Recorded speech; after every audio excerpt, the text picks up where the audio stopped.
Tervist, mina Lillar Kohvinavalt ja täna on 1. novembri õhtupoolik, aasta 2018. Ilm on selline niiske ja aurune, sooja on 8 kraadi, lumi on praktiliselt maast läinud. Ja kuna siin hiljuti on juttu olnud sellest, et Soomaa kandis riistas karu 11 mesitaru ära ja et Ihtar kandis lõhkus silorulle hulga ära, siis ma mõtlesin, et teeks sihukese luuletuse karu teemal.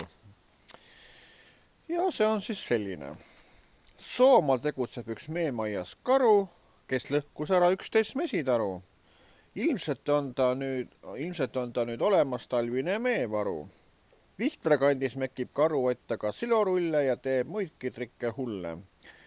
16. juulil 2006. aastal aga üks karujõmm külastas Ritsu turismitalu ja mina samal ajal püüdsin seal jõe ääres kalu. Kui karujõmm käis prügikastis uudistamas, siis läks ta ka Ritsu talu kilesauna lavale võtma leili, et pesta prügikastis mustaks tehtud selga ja käppa. Peagi sai ta uinutinoole tagumikku ja sõidutati kaugele Rappa. Ritsu turismitalu lähistel metsatukas asus ka karupesa. Mesitarudest karusid eemale peletada on raske ja visa. Ei aita ka alati kõva kisa. Varsti peaksid karud heitma talveunne tuttu. Jahimeeste poolt on tehtud mõni karuett kutuks.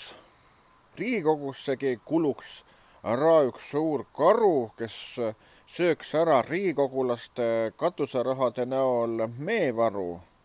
Mõmmigi tahab talveks ühte head katust pea kohta, et magada magusalt talve läbi ning mitte tunda suvel tehtust häbi. Ennem talve unne jäämist tuleb ikka naha alla koguda ka rasvavaru, et talvel pakast saaks taluda. Umbes selline siis see luuletus sai. Nii et loodame, et karud jäävad kenasti peagi talveunne ja et nad enam ei rüüsta siin ei mesitarusid ega silorulle. Mina Lillar Kohvinavalt ja taas kohtumiseni.